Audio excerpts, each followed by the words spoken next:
penglihatan yang diberikan Allah kepada beliau di neraka. Beliau melihat sekelompok orang dilontari kepalanya dengan batu dari api neraka.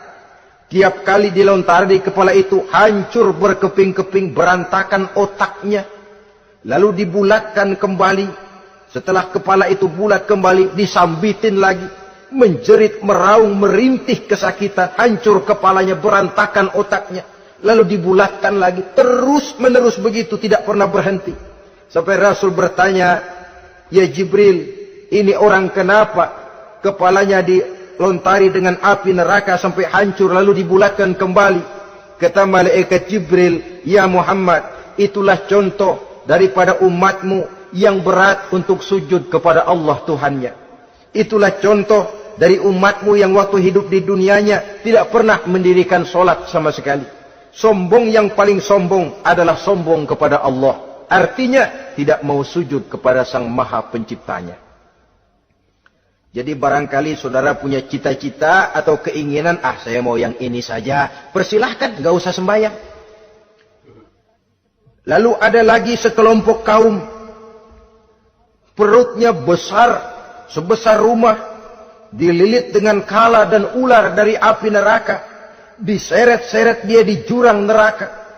Dipatoki ular, hancur perutnya, dibulatkan lagi perut itu, diseret kembali, hancur lagi, dibulatkan lagi, terus menerus seperti itu. Kata Nabi, "Ya Jibril, ini apa lagi?" Kata malaikat Jibril, "Wahai Muhammad, inilah contoh daripada umatmu yang waktu di dunia suka makan riba alias renten dan suka makan harta anak yatim. Suka ngobyekin anak yatim. Sok jadi pengasuh anak yatimnya lapar, pengasuhnya yang pada kenyang."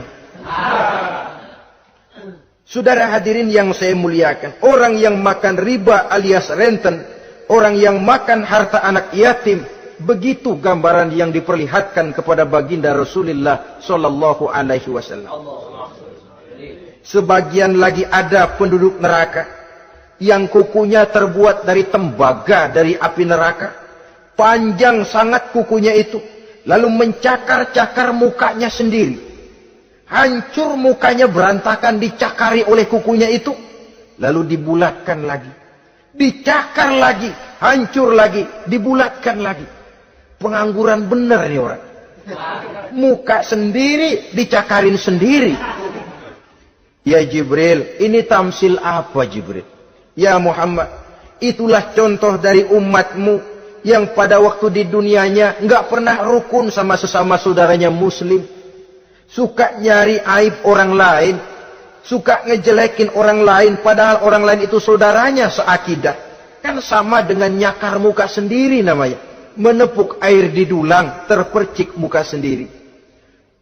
Kejelekan saudaranya dikorek-korek. Aib saudaranya diobral di pasar umum. Orang macam itu nanti tangannya akan tumbuh kuku panjang dari tembaga yang akan mencakar dan mengoyak-ngoyak mukanya sendiri. Itu kita bisa lihat nanti.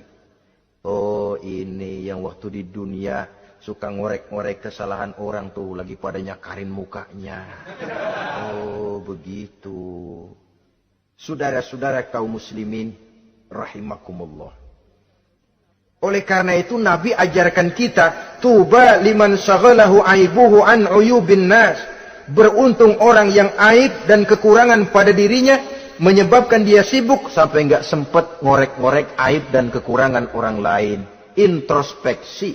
Beruntung orang yang celak dirinya menyebabkan dia sibuk dan tidak sempat ngorek-ngorek aib pada diri orang lain. Ada pula di antaranya dilihat oleh Rasul. Di antara penduduk neraka itu orang yang lidahnya terjulur memanjang. Kemudian dipotong lidah itu dengan gunting dari api neraka. Menjerit dan memekik ia menahan sakit yang tiada tara. Sampai Rasul bertanya kepada malaikat Jibril, "Kalau ini tamsil apa lagi ya Jibril?" Kata malaikat Jibril, "Wahai Muhammad, inilah contoh dari umatmu. Orang-orang yang waktu di dunia tidak pandai menjaga lidahnya. Suka menggunjing orang. Suka memfitnah orang, suka ghibah dan namimah, suka ngomongin orang di belakang yang bersangkutan. Maka hari ini lidahnya menjulur menjadi panjang, dan dipotong dengan gunting dari api neraka. Lalu Rasul juga melihat sekelompok orang perempuan tergantung rambutnya dari gantungan api neraka. Kemudian dipanggang dari duburnya sampai ke atas kepalanya dengan tombak dari api neraka, meraung dan merintih serta mengeluarkan nanah dari kemaluannya. Rasul bertanya, ini apa lagi ya Jibril? Kata malaikat Jibril, inilah perempuan yang waktu di dunia tidak pandai menjaga kehormatan dirinya, ahli zina dan tukang umbar saudara-saudara kaum